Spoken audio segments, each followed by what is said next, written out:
May powerful stain-away enzymes na malupit sa dumi at mansya. At di masakit sa kamay. Isang laban lang yan. Hello, pahinga! Hello, Pride for Blue. ACS. Tanggaling-galing mo! Smart dishwashing paste ko. Pritong ulam na masebo, plato o kaldero. Tanggaling for everyday. Ganyan pag smart ang dishwashing paste. May double tanggaling formula. Tanggal ang sebo, tanggal ang bakterya. Bahid para walang bahid. Linis fantastic sa metal at plastic. Number 1 ko to. Tanggaling-galing mo! Smart dishwashing paste. ACS. Tinesting, sinuri, siniyasan. Ang resulta? Super effective ang Shield sa pagpatay ng bakterya at virus. Shield Antibacterial Soap. Believe ang mga eksperto sa Philippine Nurses Association. At si Mami, Tiwala ako sa Shield. Shield Antibacterial Soap. Napatunayang mabisa. Ang mga nurse, tiwala. ACS. May nagbago. May arte. May budget. Akala nyo lang yon. So solid. White rose papaya. Wow, white rose. White rose papaya. Wow, white rose. White rose papaya. May glow up with white rose papaya. White Rose Papaya. May puti power times 2 kasi may papaya at niacinamide. May shea butter and tea tree oil pa. Kutis sulit ang glow up. Glow up with white rose papaya. White Rose Papaya. Kutis sulit ang glow up. ACS. Galalala Falcon. Galalala Falcon. Ang bango ng sampayan. Tara na magsayawan! Calefacton, amoy nakaka-joyful. Hello, I'm Enteng Perez. I live here in Vegas and I'm a concert promoter. I could sustain this fabulous lifestyle in Vegas. Not only have a fabulous job, but I have a fabulous healthy lifestyle. Number 1, good diet. Number 2, I have a good healthy regimen and routine. And of course, the most fabulous of them all is MX3 capsules and coffee. I love it. MX3, dito ako believe. Mahalagang paalala, ang MX3 capsule ay hindi gamot at hindi dapat gamitin panggamot sa anumang uri ng sakit. Galalala Falcon. Galalala Falcon. Ang bango ng sampayan. Tara na magsayawan! Calefacton, amoy nakaka-joyful.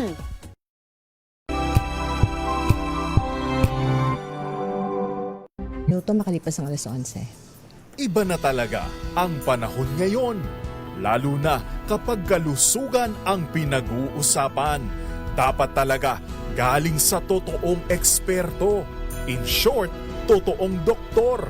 Makinig, manood at i-follow na ang DZRH, ang galing mo Dok, kasama si Dr. Ruby Roses. Live sa DZRH Radio, DZRH TV at DZRH Online. Totoo namang maraming namamatay sa maling akala, kaya dapat sure ka sa alam mo sa DZRH, ang galing mo Dok. Good morning everyone! Ito po si Dr. Ruby Roses. Makakasama niyo pa rin po ulit ako sa isang oras na talakayan tungkol sa usapin o programang pangkalusugan.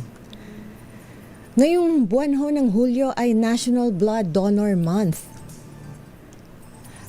Ang layunin nito ay pakalat at palawigin ang kaalaman tungkol of course sa kahalagahan ng pag-donate ng dugo upang mapanatiling ligtas at accessible itong supply ng dugo, lalong-lalo na ho sa mga nangangailangan. Pero bago po natin pag-usapan of course itong pag-donate ng dugo, atin hong aalamin kung paano naman mapapanatiling malinis, maayos at walang sakit ang itong ating dugo. Makakasama po natin si Dr. Alan Robert Racho, isa ho siyang pediatric hematologist and oncologist at siya ho ang section head of Pediatric Hematology and Oncology Department ng St. Luke's Medical Center. Good morning, Doc.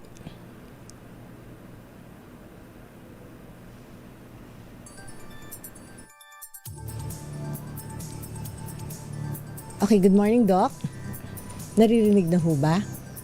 Magandang umaga, Nabibinig ko kayo. Ayan, okay. I know it's a Sunday, pero palagi namin kayo naanyayahan, no? Para makapagbigay ng inyong kaalaman.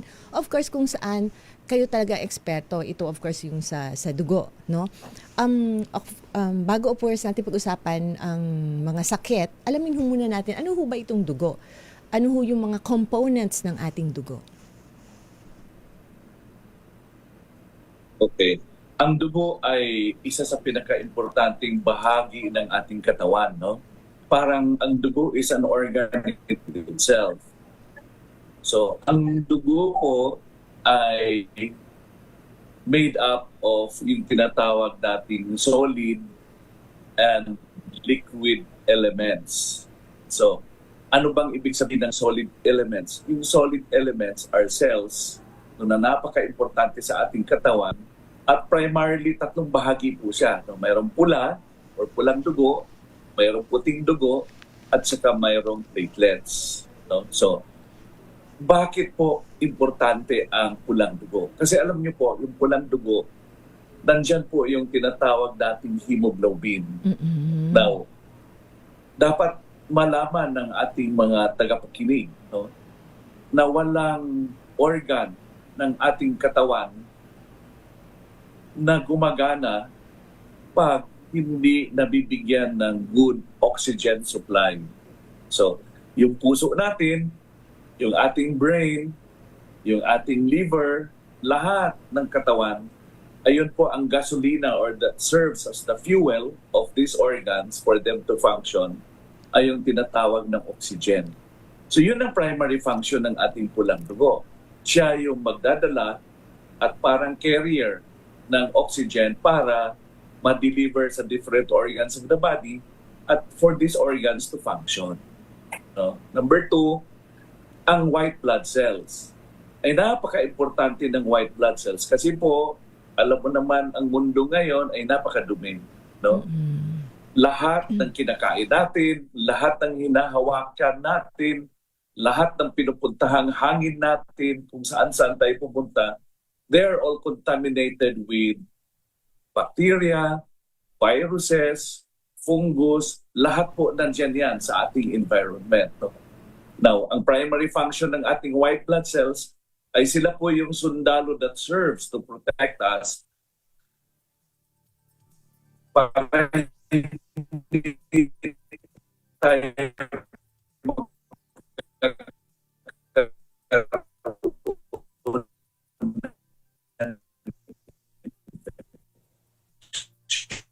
Napuputol po kayo, Doc.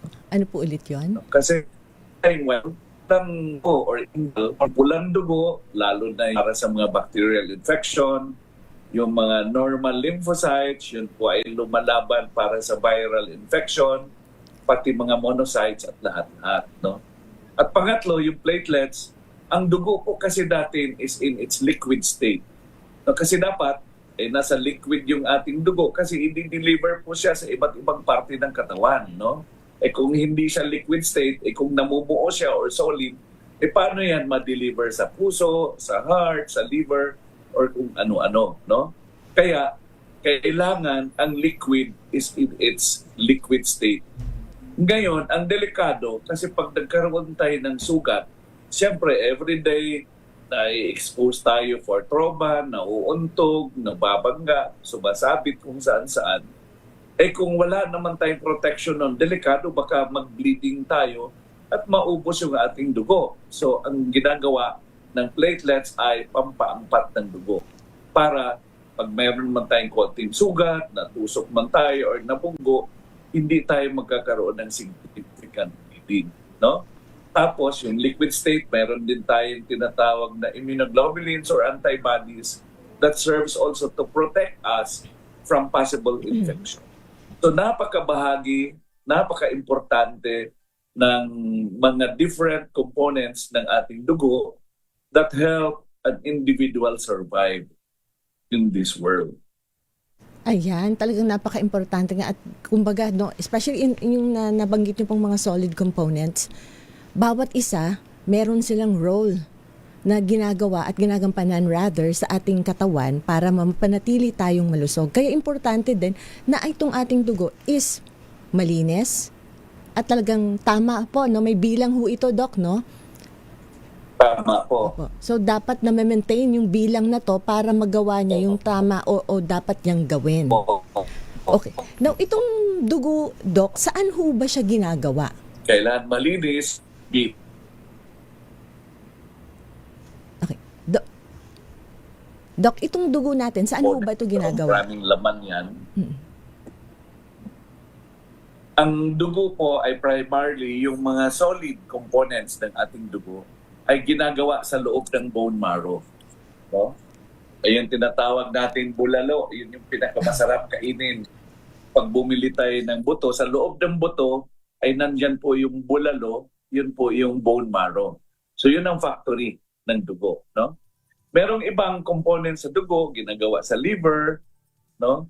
Katulad ng mga clotting proteins, yung iba dyan sa liver nang gagaling. Yun. So, itong kinakain nating bone marrow, pagawaan ng dugo, or gawaan or factory ng dugo. Okay, Doc, yung doon sa mga specific components na nabanggit ninyo, isa-isahin na lang ho natin. For red blood cells po, yung pula, ano, knowing po yung kanyang mga function, ano po ba yung mga common naman ng mga sakit na nakikita na ang tina-target or apektado is yung pulang component ho ng dugo natin? Okay. So number 1, ang pinaka-importante kasi ang pulang dugo ay galing po sa bone marrow.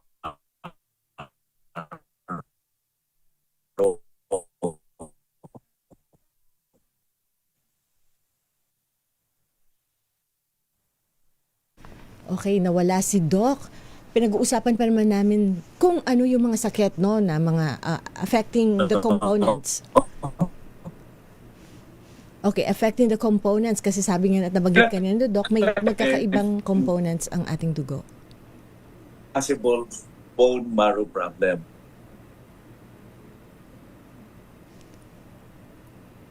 Okay. Magbe-break po muna tayo. Medyo hindi ho maganda ang linya natin. Magbabalik po tayo para pag-usapan pa rin itong, of course, mga sakit at paano mapapanatiling malinis at malusog ang ating dugo.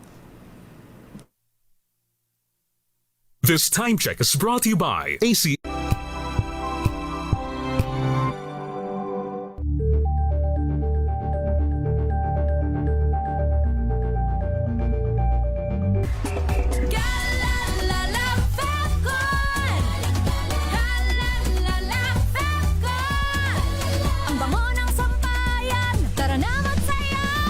Calefacton, amoy nakaka-joyful. Tips para lumaking sporty ang iyong anak, alamin. This portion is brought to you by ACS Manufacturing Corporation, ISO certified, maker of world-class quality Pride detergent. Ayon sa parent.com, hindi mo naman kailangan maging isang atleta para maging sporty ang iyong anak. Mainam na bata pa lamang ay sanayin mo na agad siyang magkaroon ng interes sa sports para hanggang sa paglaki ay madala niya ang pagiging aktibo.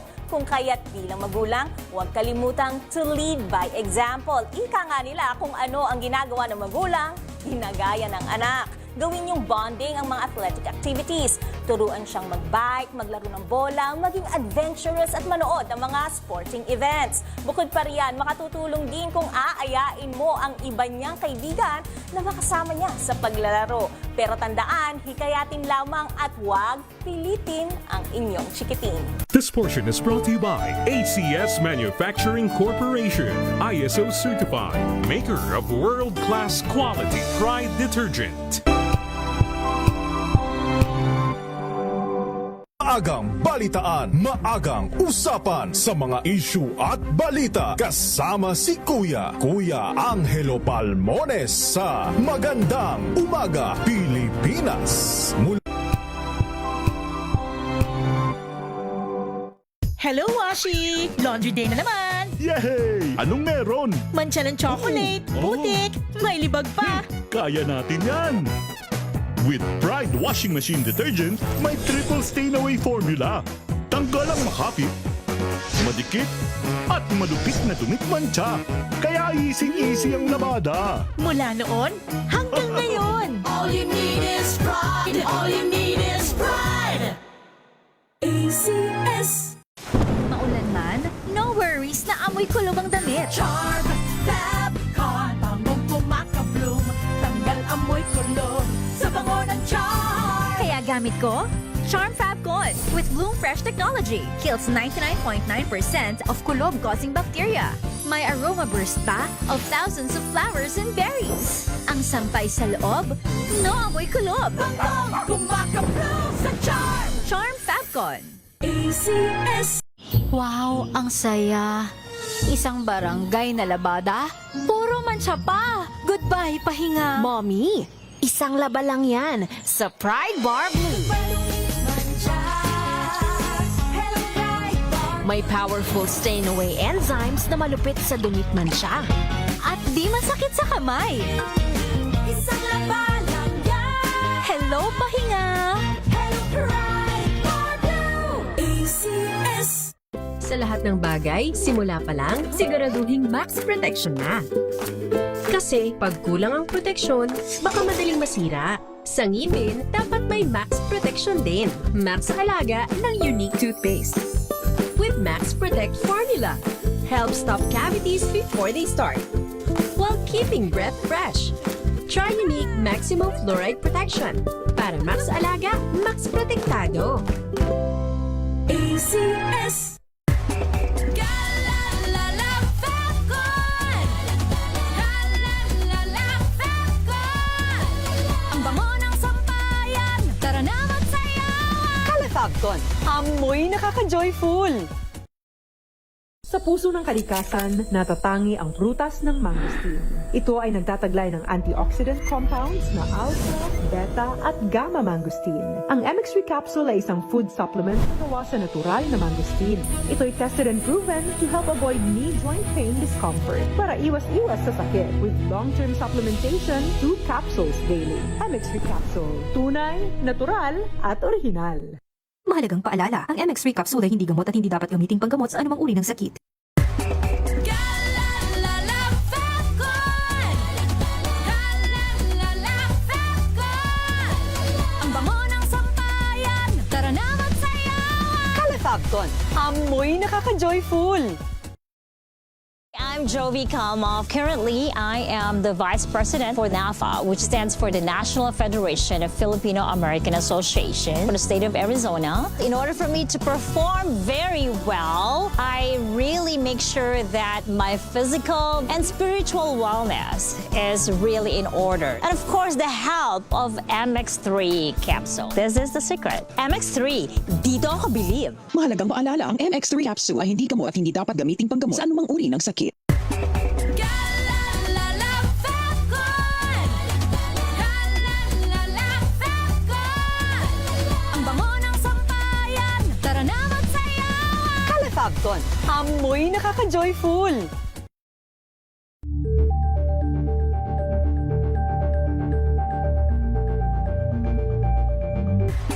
Galalala Fabcon. Galalala Fabcon. Ang bango ng sampayan, tara na magsayawan. Kalafabcon, amoy nakaka-joyful! At nagbabalik po tayo sa ating programang Ang Galing Mo, Doc. Kasama niyo pa rin po ako, Dr. Ruby Roses, at ang ating pong, of course, resource person na si Dr. Alan Robert Racho. Good morning ulit, Doc. Magandang umaga. Ayan. Ulit, Dr. Ruby. Clear na ba ngayon ang line? Ayan, mas maganda na po. Batiin lang ho natin itong mga nanonood sa atin na si Pedro John Christian, Randy Santis, Romel Paclecayab, Jessica Villasis, Enrique Vista, Kapanalig, Merlinda Abulancia, Gina Crispehi, Seraud Althea, Justin Pe, and ang hirap ng spelling naman to, Al De Santos. Okay, good morning people. Good morning guys. Thank you for watching and of course, sa patuloy niyong pagsubaybay at pagtangkilik sa aming programa. Okay, Doc, tuloy po natin pag-usapan. No, kanina na naputol lang yung tungkol dun naman sa red blood cells as a component. Ano ho ba yung mga common na mga na-encounter nating problema o sakit na affecting red blood cells? Napakarami, no? Ang from production, kasi ang sabi natin, Ang pulang dugo ay galing sa loob ng bone marrow, no? So, kung mayroon tayong production problem, katulad ng mga bone marrow failure, ayun, malaking problema po yun. Kasi wala tayong pulang dugo, walang white blood cell, walang platelets. So, napakalaking problema yung tinatawag na bone marrow failure. Okay. Meron namang iba na mayroong abnormal cells na dumadami sa loob ng bone marrow. Kunyari, yung tinatawag na white blood cells kasi dapat mayroong normal white blood cells. Yung iba naman, kung mayroong abnormal proliferation ng white blood cells, dadami at dadami, mga abnormal cells, ang tawag naman natin doon ay leukemia. No? Tapos, meron ding iba yung tinatawag na hemolytic anemia. Ang hemolytic na anemia naman ay madaling masira yung ating red blood cells. No? Madaling masira, it could be congenital, lalahi at namamana, or it could be acquired, lalo na yung nga tinatawag nating hemolytic anemia. So, itong lahat na problema sa pulang dugo, most of them will usually manifest, nakikita natin sila as anemia. So, sa pulang dugo, ang ibig sabihin ng anemia, karamihan nun ay sila ay maputla. Okay. So, kung titignan mo sila maputla, bumababa ang hemoglobin, tapos madaling mapagod. So, napapansin mo, konting lakad lang ay hinahapo na. Ay, yung iba naman, mabilis tumakbo, umakyat ng hagdanan before.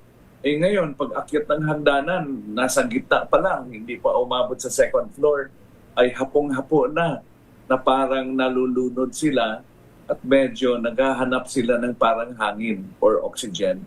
Ayun po ay mga simptoma ng anemia ay dapat po ma-investigate yan or masuri. Okay po.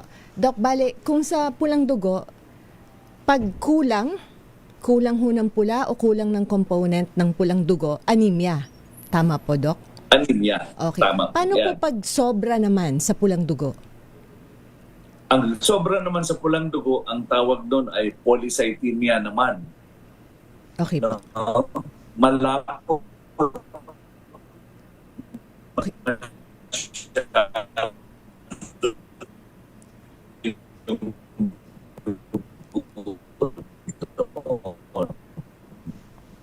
Okay po. Pangit ho ulit ang linya, na pasensya na po, no? Tatawag po kami para mas maganda yung reception. So nabanggit ni Doc kanina na ang sa pula, no, merong kulang at merong sobra. Pag kulang ang component, ang tawag ho sa disorder o sakit is anemia. At ang anemia, may iba't iba ho siyang mga rason. Pwedeng konti ang production, katulad po na nabanggit niya na may problema sa bone marrow. Pwede din pong yung component talaga is pinanganak na posibleng kulang genetically, at pwede din ho na kaninang nabanggit niya, hemolytic, o ibig sabihin nito, nasisira ho yung dugo ng kusa o yung pulang component ng dugo. Okay, pagpatuloy pa rin po natin ang talakayan. Andito na po, ready na po si Dr. Alan Racho. Doc? Hello. Ayan, better. Ayan, mas better po. Hindi ko alam kung bakit siguro sa line ng internet. Opo. Okay, para kasi siyempre sayang naman para mas maintindihan, at alam naman po natin napakadami hong matututunan sa inyo ng ating pong mga listeners.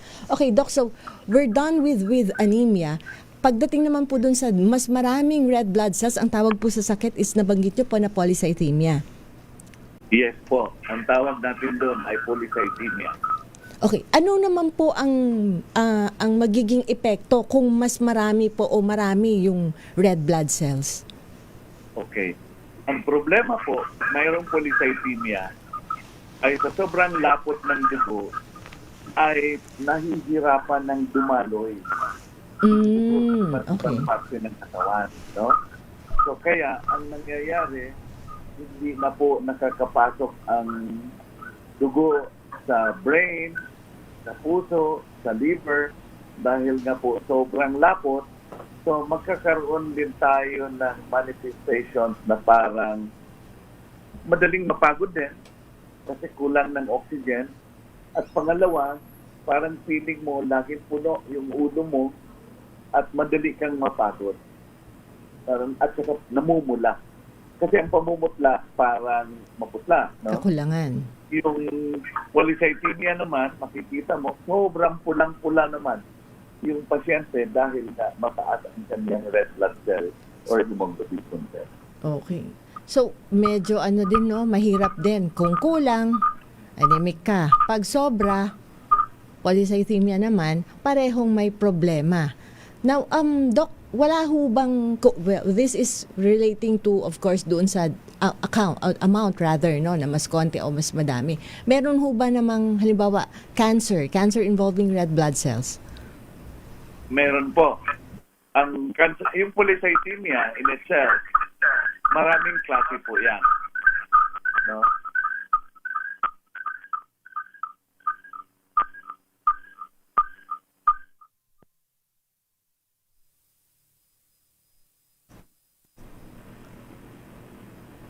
Hello? Hello, Doc. Yes po. Ayan, yan. So, mas clear na ito? Ganito? Better po, better. Ayan. So, ang question kanina is mayroon bang cancer sa pulang dugo? Yes no? po. Now, meron kasing tinatawag na bone marrow malignancy Okay. that primarily involves red blood cells. No? Yung sobrang dami ng pulang dugo, kaya ang tawag natin dyan ay polycythemia vera. Okay. No, so, yon. Nakikita mo yung hemoglobin nila ay sobrang taas, minsan doble sa normal. Yung iba naman, mayroong tinatawag na malignancy that involves the bone marrow, pero leukemia po siya. Ang tawag natin doon ay AML M6 or erythroleukemia. Okay po. No? So, yun din. Oo. It's okay. Speaking of leukemia, ang leukemia po is cancer. Tama po, Doc, no? Po, cancer po Opo. yan. This is a kind of cancer which affects ano pong component ng dugo? Or lahat po ba? Lahat ng dugo. Lahat ng blood component. Okay. Kaya, kung meron tayong tinatawag na red blood cell, yung tinatawag kanina, polycythemia vera, kung meron namang primarily involving white blood cells, kasi ang white blood cells natin dalawang klase. Primarily yung tinatawag na myeloid at saka yung tinatawag na lymphoid. No? So, ang tawag natin sa cancer primarily involving myeloid element, ang tawag natin doon ay acute or chronic myelogenous leukemia. Kung platelets naman ang pinag-usapan natin, ang tawag naman natin doon ay acute or chronic megakaryocytic leukemia. No? So, yan. So, bali, pag mga cancerous na disorder involving blood, those are leukemias in general, although may klase-klase pa. But for the non-cancerous, ang mga common pong na-encounter na disorder is yung mababa yung RBC niyo po kanina nabanggit, Doc, is anemia, right? Ano pa po ba yung mga ibang disorder na non-cancerous na common na nakikita natin sa mga Filipinos especially? Marami tayong mga nalalagi at dalawa ang possible problem. Yung tinatawag na acquired chronic. No? Okay.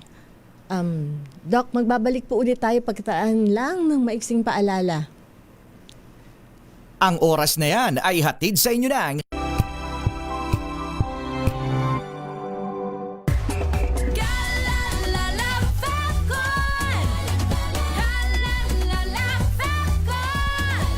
Ang bango ng sampayan, tara na magsayawan. Calafabcon, amoy nakaka-joyful.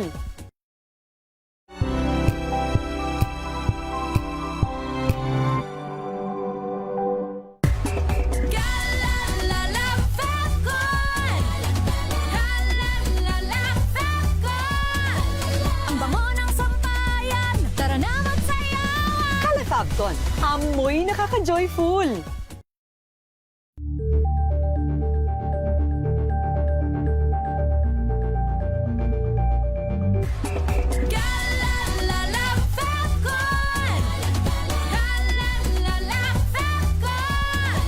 Ang bango ng sampayan, tara na magsayawan. Calafabcon, amoy nakaka-joyful.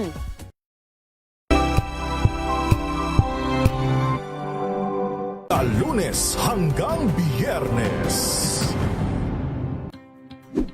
Check na raw mga health checkers. Pilipinas, Metro and Mega Manila, it's a midweek Wednesday. Malusog na gabi po, Luzon, Visayas, Mindanao. Magandang evening, Luzon, Visayas at kayong salamat sa inyong pagpaminaw, pagtanaw sa Ang mga maiinit na isyung pambayan, mga balitang kailangan mong malaman, usapin sa pamahalaan, politika, ekonomiya at kabuhayan. Ito ang mga dapat mong malaman, pakialaman at pag-uusapan dahil kayo ang tinig ng mamamayan dito sa Damdaming Bayan. Live sa DZRH Radio, DZRH TV at DZRH Digital. Kasama si Nalakay, Deo Makalma at Elaine Apit. Araw-araw, Lunes hanggang Biyernes. Damdaming Bayan.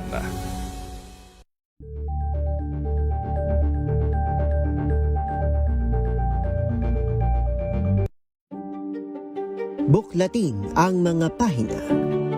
Pakinggan ang boses ng lipunan. Tunghayan ang mga issue mula sa ibang katayuan. Nakakalungkot kasi deserve ba namin ng ganito? Na hindi nila alam kung ano talaga yung kanilang mga karapatan.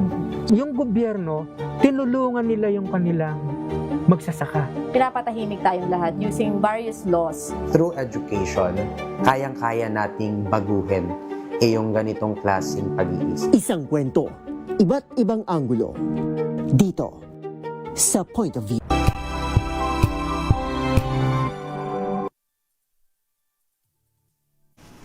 At nagbabalik po tayo sa ating programa. Kasama pa rin po natin si Dr. Alan Racho para pag-usapan pa rin po itong mga dugo. Okay, Doc? Better line na po ba? Hello. Dito na po. Ayan, okay. So, puntahan po natin ang isa sa pinaka-common na sakit. Of course, it's anemia.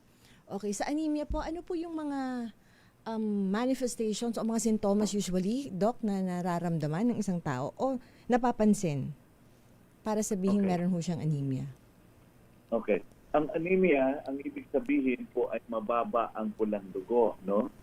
So, since mababa ang pulang dugo, alam naman natin ang primary function ng pulang dugo ay pag-deliver ng oxygen sa natin sa iba't ibang parte ng katawan. No? Okay po. Kaya, ang nangyayari, kung bumababa ang pulang dugo, kulang ang oxygen delivery sa different organs of the body. Ang pinaka-importante niyan ay nahahapo, madaling mapagod, yung konting lakad lang, few steps, parang ka na, or pag-akyat mo ng hagdanan, few steps ng hagdanan, hinahapo ka, so para kang naghahabol ng hangin, or minsan hindi ka nakakatulog, or minsan parang very irritable ka, madaling mapagod, konting akyat sa hagdanan, very irritable, hindi nakakatulog sa gabi, kulang sa concentration, ayun po ay mga signs ng anemia. Ayun. Okay. Now, yun ang mga signs o symptoms ng anemia. Now, paano naman malalaman kung isang tao, halimbawa, merong anemia? Dali po, magpapagawa lang tayo ng simple blood test. Yung sinasabi nating complete blood count. No? Hindi mahal yun. Nasa mga 200 to 300 pesos lang yung TBC. At titingnan natin doon yung hemoglobin, hematocrit, at saka red blood cell. So malalaman natin, makikita natin na napakababa ng hemoglobin, napakababa ng hematocrit, napakababa ng red blood cell. So doon sa complete blood count. So, Blood count. Okay. Yes, How po. often ho ba dapat tayo nagpapakuha nitong complete blood count or CBC? Siguro mga part of the general checkup, kung wala ka namang nararamdaman, kahit mga once a year po, pwede na tayo magpapa-CBC. No? Pero kung meron kang nararamdaman, mas maganda magpa-CBC anytime para ma-check yung hemoglobin at hematocrit. Dahil hindi naman ito na complicated na test, konting prick lang, kukuha lang ng konting drop ng blood at para ma-examine na kaagad. Okay.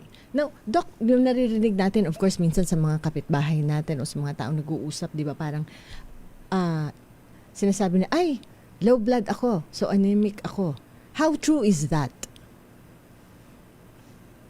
Ano po yon? Yung Di ba sa mga, well, I'm sure narinig nyo rin po to, di ba, minsan may mga pasyente, low blood ho ako eh. Kasi, low blood ako eh, kaya may anemia ako or may anemic ako. Kasi mababa yung blood pressure nila. So parang parang nasa isip ng tao is pag mababa ang BP, anemic na. How true is that? ay hindi po. Magkaiba po yon, no?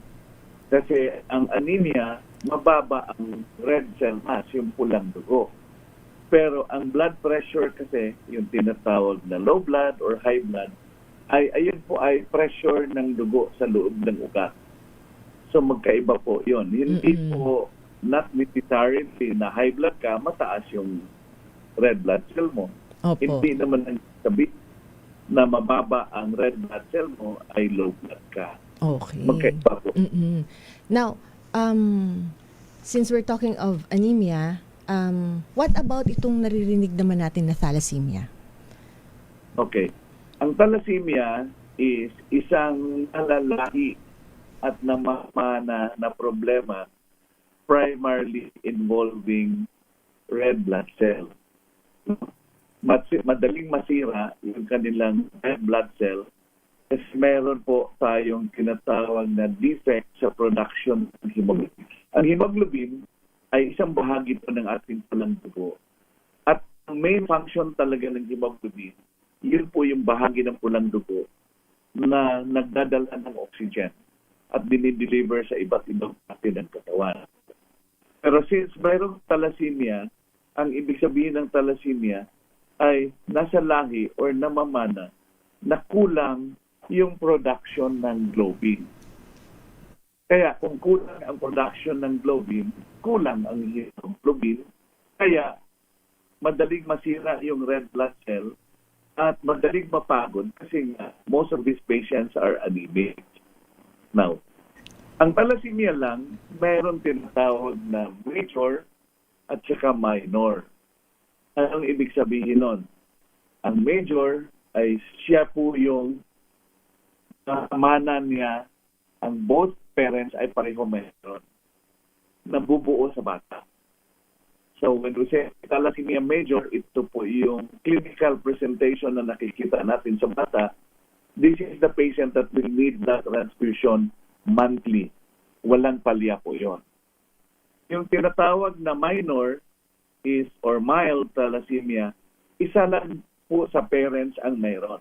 It could be the father or it could be the mother, pero isa sa kanila ay mayroong lahi ng mayroong thalassemia. Kaya ang mangyayari sa mga anak nila ay may possibility na putlain. So pag tinitingnan mo sila, maputla, mababa ang hemoglobin at hematocrit. Yung iba naman hindi na kailangan ng blood transfusion. Except kung major talaga siya, ay yung batang ito kailangan na magsasalin monthly yan, buwan-buwan, habang buhay. Napakahirap na sakit. Magastos. Opo. Kaya ang importante nun ay yung genetic counseling sa parents. So this, lalo na kung mag-tuloy thalassemia. Kung may lahi ho ng thalassemia na na-diagnose sa pamilya, mas maigi nang ipacheck kung meron. Yes. Okay. Kung meron po ang bata, meron thalassemia din. But the manifestations for thalassemia is the same as that with anemia. Tama po, Doc, no? Opo. Anemia at yung mga tinatawag nating severe thalassemia or thalassemia major, nakikita natin, napakalaki ng kanilang or pali. Kaya, ang nangyayari ay malaki yung kanilang tiyan. Okay. Sobrang laki na. Because the spleen is big. Okay yeah. po. Now, Doc, may katanungan dito naman tungkol dun sa, of course, in anemia. A ferrous sulfate lang ang nireseta daw ng doktor sa kanya. Is that enough to address anemia? Anong nireseta po? Ferrous sulfate daw. Ferrous sulfate. Opo. Nakakatulong ang ferrous sulfate kung ang problema or dahilan ng anemia ay kulang sa iron. Pero sabi nga natin, napakadaming dahilan bakit nag-anemia ang isang tao at isang bahagi lang po yung possibility kung kulang ng nutrition, like for example, kulang ng iron, kulang ng folic acid, yung mga ganyan. Pero dapat bago siya uminom ng iron, ay kailangan masuri muna siya para malaman kung ano ang dahilan ng kanyang anemia at sapat ba na mabigyan talaga ng iron. Kasi hindi naman pwedeng bigay ng iron ng pangmatagalan dahil masama din pag sumobra ang iron sa katawan. Kaya kailangan kumonsulta. Ayan, so dapat alamin muna kung ano talaga ang rason kung bakit ka may anemia. Kasi sabi nga ni Doc, marami at iba't iba ang klase o rason kung bakit nagkaka-anemia. Hindi pwedeng mag-self-medicate, ika nga. At itong iron, Doc, no, pag tinake nyo na hindi nyo naman kailangan, ano ho bang magiging epekto nito? Masama pag sumobra ang iron, no, sa katawan. Ang iron, madaling inumin, pero napakahirap i-excrete ng katawan or ilabas. No? So, kung hindi ka kailangan ng iron, walang iron deficiency, iinom ka. Sa sobrang inom mo ng iron, maiipon yung iron sa loob ng katawan. So, pag naipon yung iron sa loob ng katawan, ay pwedeng ma-deposit yan sa iba't ibang parte ng katawan, lalo na sa liver, lalo na sa heart, lalo na sa pancreas. Pag sumobra ang iron sa liver, yun yung tinatawag na hemosiderosis, ay nagkakaroon sila ng liver failure. Pag sumobra ang iron sa puso, dahil sa sobrang deposit ng iron, meron siya yung tinatawag na cardiomyopathy, meaning nanghihina ang contraction ng muscle sa heart, kaya nagkakaroon sila ng cardiac failure. Pag sumobra ang iron sa pancreas, ang nangyayari po ay nagkakaroon sila ng tinatawag na acquired diabetes insipidus or mellitus. Kung deposit ang iron sa pituitary, sa brain, kung bata, napapansin natin, nakaliit ng mga anak. Yung mga bata, no, hindi lumalaki, maliit per size, hindi ito matangkad. No? Kasi mayroon po silang iron deposits pituitary gland. So in short, pag sumobra ang iron sa katawan, pwedeng ma-deposit siya sa iba't ibang parte ng katawan. At ito po ay mayroong masamang effect naman. Kaya nga, siguraduhin natin bago uminom, ay kailangan hindi yung baka sakali lang o correct sila ng iron. Hindi in excess, ika nga, yung mga kumbaga i-recommended na dietary allowance lang. Yes. Or kung kailangan man, kasi kulang talaga sila ng iron because of the test, kailangan i-check.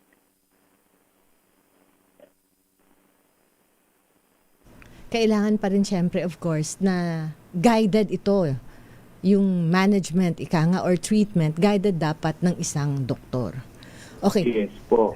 Doc, so, yes, napag-usapan natin yung red blood cells, of course. So yung mga, siyempre ang tinarget lang natin, como hindi naman mahaba ang oras natin kasi kung iisipin sa isang sakit alone is kaya kung ubusin yung isang oras. So aside sa RBCs na mga problema, on WBCs naman po, ano naman po yung mga common na mga sakit na na-encounter natin? O doon sa puting bahagi, puting component ng dugo? Ang mga kanina, isang function nun or ang ginagawa sa katawan is to prevent infection.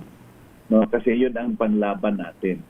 So kung kulang ang WBC or may abnormality sa WBC, ayun po makikita magkakaroon ng recurrent infection. Yung no? Pwede bacterial, kung kulang ng neutrophils, or viral infection kung kulang or may defect yung lymphocytes. Yun ang kulang, significant recurrent infection. Yung iba naman, pwedeng sumobra ang WBC production. Yun yung tinatawag nating leukemia. No? So, pag leukemia naman, cancer po sa puting dugo yan, ayun po, meron ding maraming masamang nakikita problema sa isang tao. So, ang Importante po, pag mayroon talagang possible blood problem, namumutla, or minsan may kakaibang nararamdaman, kahit magpa-check up lang para masuri sila. Okay. Ayan. Okay, Doc. Magbabalik po ulit tayo na pag-uusapan naman natin itong platelets para makumpleto ho natin itong components ng ating dugo. Pagkaraan lang ho ulit ng maiksing paalala. Pero bago po yon, for the question of the day muna. Ayon kay Doc Racho, ang dugo ay isang organ in itself ng ating katawan. Tama o mali? Again, i-type lang ho sa comment section ang inyong sagot. I-like at i-share ang DZRH Facebook page. 5 ho ang pipiliin na mananalo ng 500 pesos via GCash. Again, for the question of the day, ayon kay Doc Racho, ang dugo ay isang organ in itself ng ating katawan. Tama o mali?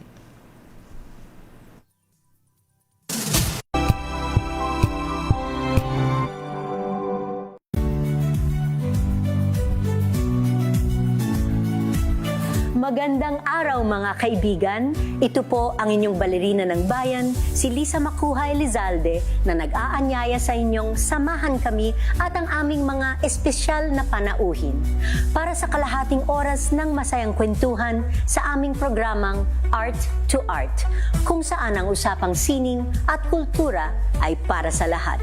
Huwag kaliligtaan, tuwing linggo, 3:30 ng hapon, dito lamang sa DZRH Radio, DZRH TV, at via online streaming.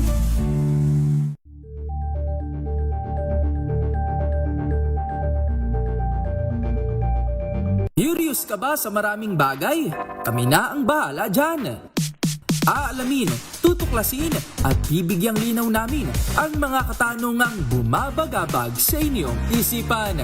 Sa programa kung saan ang bawat sagot ay galing lamang sa mga eksperto. Ang Expert's Opinion, tuwing linggo 3:00 ng hapon, dito lang sa DZRH TV.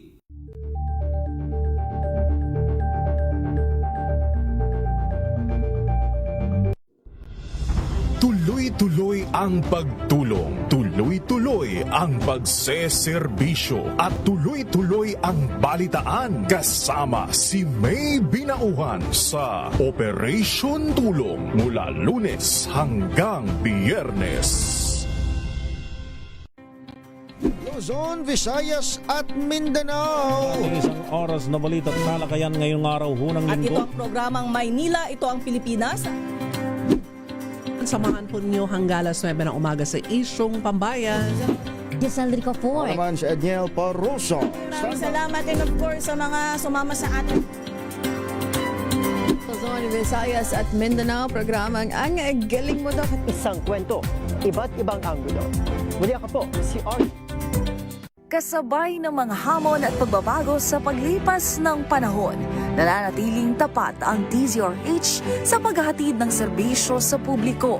Mas pinalawak ang pagpapaabot ng balita at impormasyon, hindi lang sa radyo, kasama na rin ang telebisyon, live streaming at social media para ihatid ang mga kwentong makabuluhan at napapanahon saan ka man naroroon.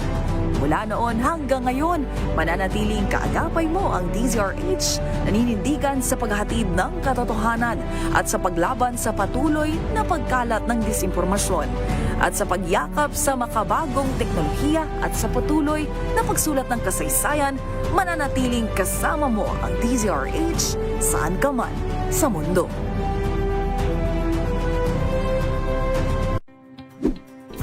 Check na araw mga health checkers.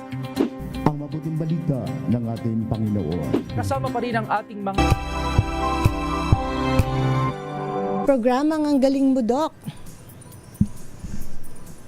Kasama niyo pa rin po ako, Dr. Ruby Rosas, para po pag-usapan pa rin itong dugo. Doc Alan? Hello? Yes. Pag-usapan naman po natin itong platelets. Total, na-discuss na ho natin yung red blood cells, the white blood cells. So now, let's discuss platelets. Itong platelets po, ano po yung function niya at kung ano po naman mga disorders na nakikita affecting platelets? Ang platelets naman, ang primary function natin ay pampampat ng dugo. So meaning, that is very important para magkakaroon ng blood clot. Kasi sabi nga natin, ang dugo has to be in its liquid state, no? Para makaikot sa buong katawan At kung mayroong konting sugat, delikado kung kulang ng platelets kasi magbi-bleed at magbi-bleed, mauubusan tayo. Now, ano ba ang mga conditions that primarily affect platelets? Ang common condition po ay yung pagbaba, yung nagkakaroon ng thrombocytopenia. Maraming dahilan po yan. Merong dahil sa infection, it could be a virus or bacterial infection, at pwede kang magkakaroon ng tinatawag na ITP or immune thrombocytopenic purpura. Ang infection, lalo na virus infection, ay natitrigger yung ating immune system at sisirain ng ating immune system yung platelets. Yung iba naman, kulang ang platelet production kasi yung bone marrow, which is the primary site of platelet production, ay napapalitan na ng mga abnormal cells ng katulad ng leukemia. So, pag bumaba ang platelet sa katawan, ayun po, maglalabasan yung mga different bleeding manifestations. So, anong common bleeding manifestation? Pasa. Konting untog lang ay makikita natin ay napakadaming pasa sa katawan, or kung hindi pasa-pasa, pagdudugo sa iba't ibang parte ng katawan like sa gum bleeding, konting toothbrush lang ay nagdudugo yung ating gums, or kahit hindi ginagalaw, dumudugo yung ating ilong, no? Or konting tusok lang ay minsan mahirap mag-clot yung ating blood. So, if you have this problem, pasain ka, nagdudugo in any other part of your body, then kailangan ma-investigate para ma-check kung baka meron kang platelet problem, baka kulang ang platelets. Meron namang iba na bone marrow defect na instead na kulang, sobrang dami naman or taas ang platelets. So, malapot ang dugo nun. Kung malapot ang dugo, karamihan nito ay yung mga tinatawag na chronic leukemia or essential thrombocythemia. Yun po ay cancer primarily involving the bone marrow na sumusobra ang paggawa ng platelets. Pag sumobra naman ang platelets, ang normal platelet count ay 150 to 400,000. Pero kung meron kang bone marrow problem na sobra ang production, umaabot po siya ng milyon, 1 million, 2 million. And ito ay napakadelikado, baka magkakaroon ng stroke or thrombosis, magba-blood clot, madaling mag-clot yung ating dugo. And the patient will manifest usually as para siyang na-stroke. No? Parang na-stroke sa brain or minsan heart attack or in any other organ of the body na kung saan ay nagbara yung dugo dahil sa sobrang lapot ng platelets ng dugo.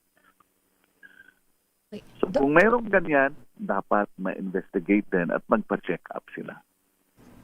Dok, dun sa blood clot, di ba, may, there are certain locations na prone to have that. For example, sa binti po, sa utak, and mga ganong areas. Ano po yung mga common na simptoma, if ever?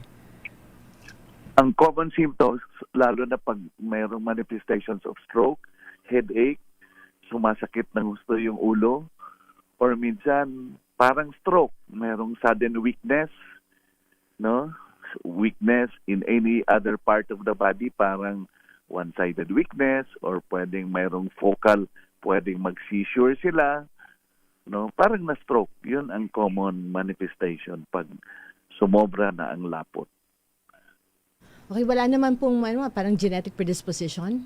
Or Meron din. Merong tinatawag na genetic predisposition. Meron ding acquired at saka merong genetic predisposition. So anong ibig sabihin ng acquired? Acquired dahil merong dahilan kaya nag-react yung bone marrow, gumawa ng maraming platelets. And one of the most common is infection also, no?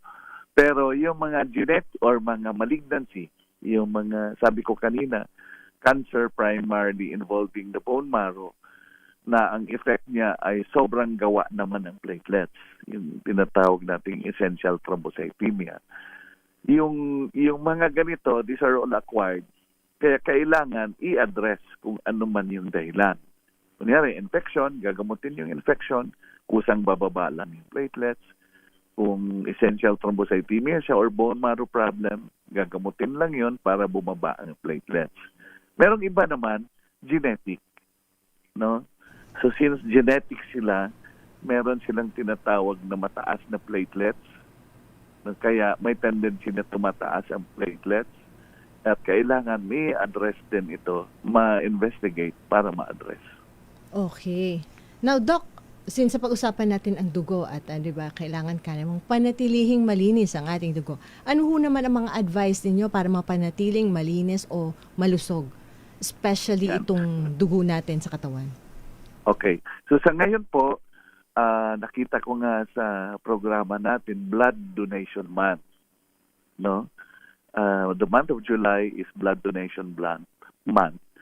So, month, gusto nating malaman sa ating mga tagapakinig na ang dugo po napaka-importante sa isang tao para tayo mabuhay. No?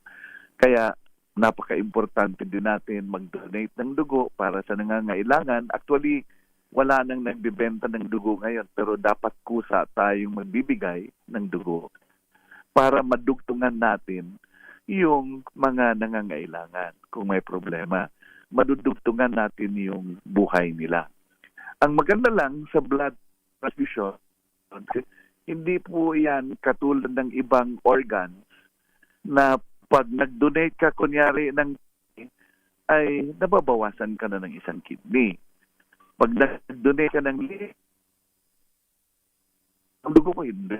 Dahil yung dinonate nating dugo, no, from the different blood components, pula, puti, or platelets, ay napapalitan yan kaagad from the bone marrow. So kung ano yung mga dinonate natin na blood, ay napapalitan yan kaagad in the next few days. As long as kailangan healthy tayo. So anong ibig sabihin ng healthy? Di dapat wala tayong mga problema sa bone marrow, sa nutrisyon, healthy living, healthy lifestyle. Kasi ang tao naman na healthy living at healthy lifestyle, syempre healthy din yung kanilang bone marrow. Now, ang pinaka-importante din sa blood donation natin is gusto natin na as much as possible, kung healthy ka, di dapat malinis yung dugo na ibibigay natin, no? I-donate natin. So, kaya what is very important pag nag-donate tayo ng dugo is yung tinatawag na screening. Dahil gusto natin na kung mag-donate man tayo, ay hindi naman tayo nagbibigay din ng ibang sakit sa binibigyan natin ng dugo. One of that is infection. No? Merong tinatawag na hepatitis infection. It could be hepatitis B or hepatitis C or any other problem na pwedeng maipasa natin doon sa kung saan tayo nagbibigay ng dugo. Kaya kailangan healthy tayo, walang infection, para hindi at ready tayo makapagbigay ng blood para sa ibang mga tao na nangangailangan. Ayan, at dapat hindi matakot mag-donate ng dugo kasi yung tinanggal, nare-replace ho yun. Kasi di ba yung iba parang natatakot na, ay, nabawasan na ako ng dugo. Now, how often ho ba pwedeng mag-donate ng dugo? Every 3 months. Ayan. Kung meron kasing tinatawag na whole blood donation, no? Meron tinatawag na pheresis. No? Ano bang ibig sabihin? Ang whole blood donation is kukuha tayo ng 450 cc of blood sa ating donor at doon sa 450 cc na yon pag nilagay sa bag, that's around 450 to 5 kasi mayroong anticoagulant. Isi-separate nila yon sa blood bank to the component. Ayun. Okay, basta importante nga, huwag kayong matakot mag-donate ng blood. In fact, every 3 months pwede pala tayong mag-donate ng blood. At may mga benepisyo din po ito. Okay, Doc, since naubusan na ho tayo ng oras, meron ho ba kayong mga huling mensahe ho para sa ating mga listeners at viewers?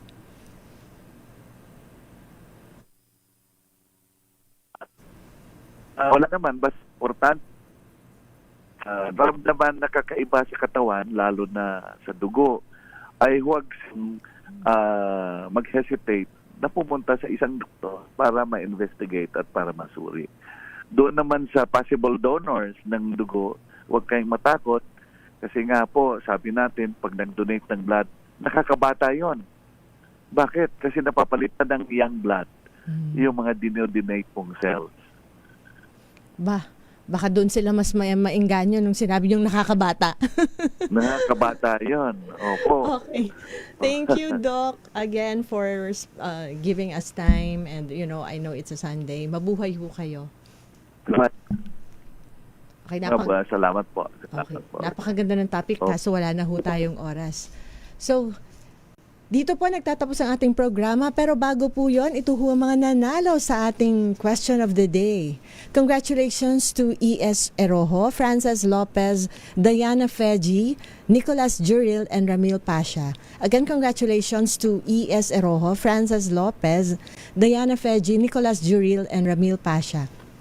Hintayin lang ho ang message coming from the DZRH News Center team para po kung paano makokollect o makukuha ang inyong premyo.